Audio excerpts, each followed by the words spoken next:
WCMS. I'm Ian. And I'm Caleb. Today is March 6th. Wow, can you believe the third trimester just started? No, I cannot believe it. That means we have less than 60 days left of school. Yeah. Hey Caleb, have you ever heard of a sundial? No, but that sounds pretty cool. Yep, now let's rotate it on to Jameson to talk about sundials.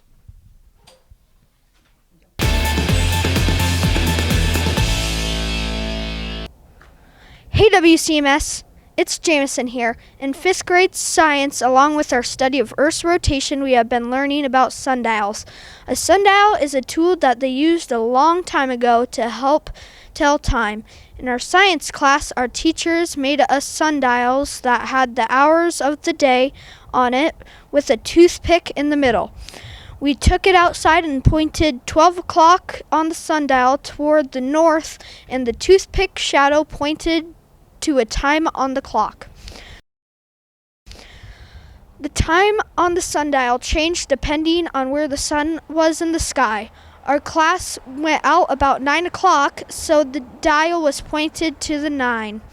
Well, my sundial tells me it's time to hand it over to Ben. Hey guys, it's Ben, and in 5th grade digital learning, we are creating pixel art.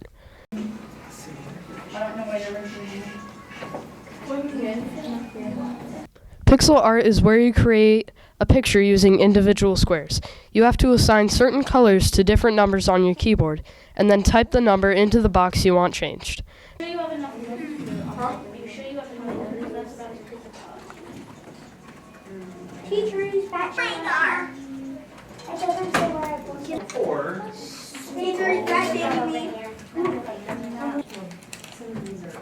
A duck with a top hat.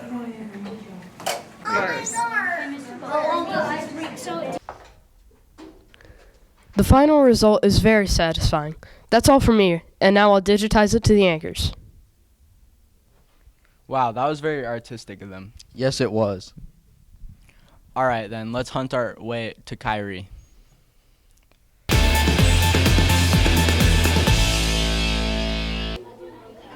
Hey, I'm Kyrie, and in science we're learning about cells and organelles. To help us learn more about it, we went on a scavenger hunt around the building looking for each organelle. The teachers had papers put up around the building of each one: nucleus, mitochondria, chloroplast, cell wall, cell membrane, and more. Once we found them, we had to take a picture of our group and write the information down on the paper. We wrote down the organelle's name, function, and where we found them. It had hints on the paper of their functions, like the cell wall was by the school door, showing it gives it structural support and shapes the cell.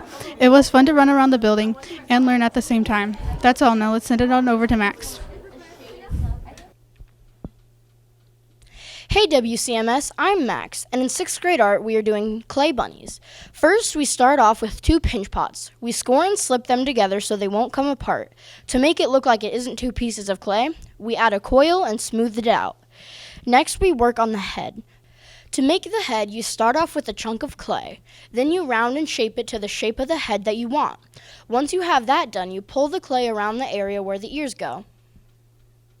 After you finish attaching, which is the same process as the pinch pots, the head and the body, hollow out the entire head and body so they won't blow up in the kiln.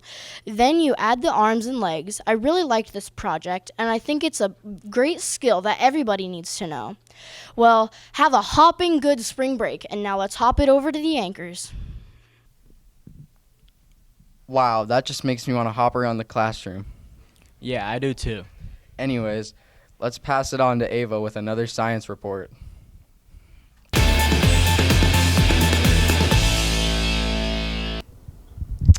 Hey WCMS, it's me, Ava, and today I'm going to be talking about genes. Not the ones you wear, but the ones that decide who you are, how you look, and to an extent your behavior. This week, the 7th graders have been learning about genes and how they affect our everyday lives. When we are born, the things that decide who we are called chromosomes, which we have 46, 23 from your mom and 23 from your dad. Chromosomes are essentially a bunch of genes hooked together, or if we want to go even smaller, proteins.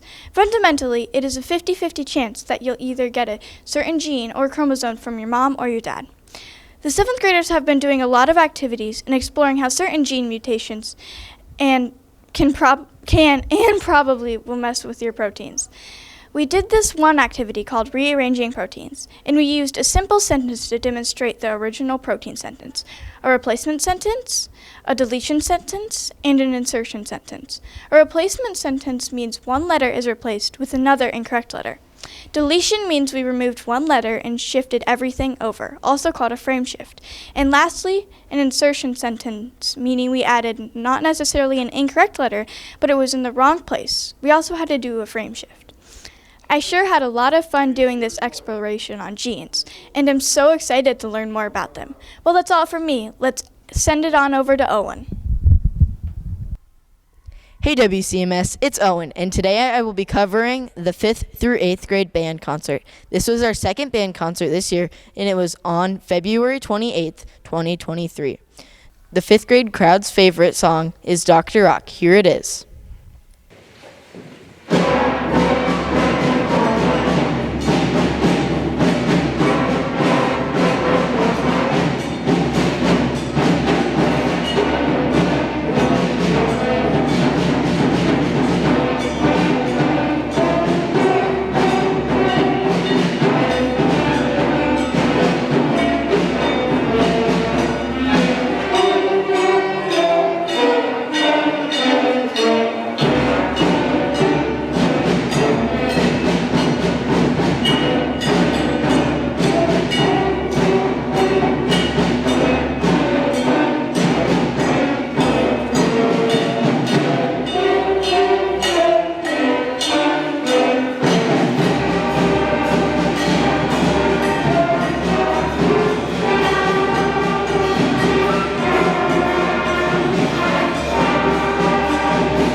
One of the 6th grade band songs is More Cowbell. Here it is.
And our 7th and 8th grade bands are combined, and the favorite song is Friend Like Me from Aladdin.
That timpani part was amazing. The band concert was super fun, and I am so excited for the next one. Let's drum it on over to the anchors.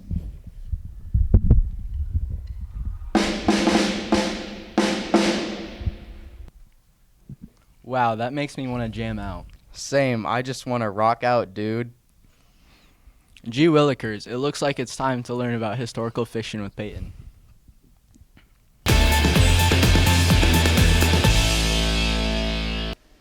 Hey WCMS, it's Peyton. Did you get to attend the jazz band concert last week? If you didn't, that's too bad, because that concert is history now. Speaking of history, in 8th grade literacy, we are reading historical fiction books. At the start of our unit, our teachers gave us a full period to test out different books from multiple eras.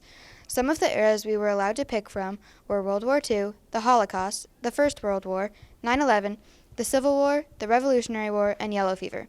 After we received our books, we took lean notes and started reading. As the unit went on, we made a timeline and took notes of the big and small problems in our book, as well as focused on the side characters instead of the main characters for once. My teacher assigned me to the World War II and Holocaust era. My first book was based on a true story about a young boy living outside of the Warsaw Ghetto during the Jewish uprising, and my second book is about a young girl who was living in Germany while trying to hide from the Nazis. I hope everyone is happy with their eras and enjoys their books as much as I do. Well, that's all from me.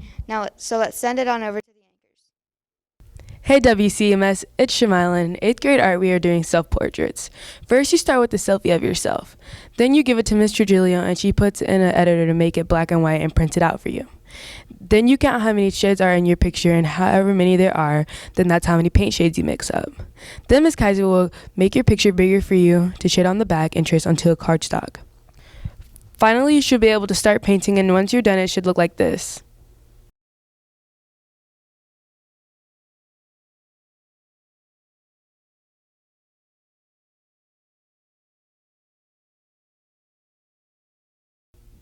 Well, now I have to finish mine, so I'll hand it back to the anchors. Wowzers, that's some Vincent van Gogh type stuff. Now for upcoming events. There are early outs on Tuesday, March 7th, and Thursday, March 9th for student-led conferences. There's also no school on Friday. See you after spring break From the middle.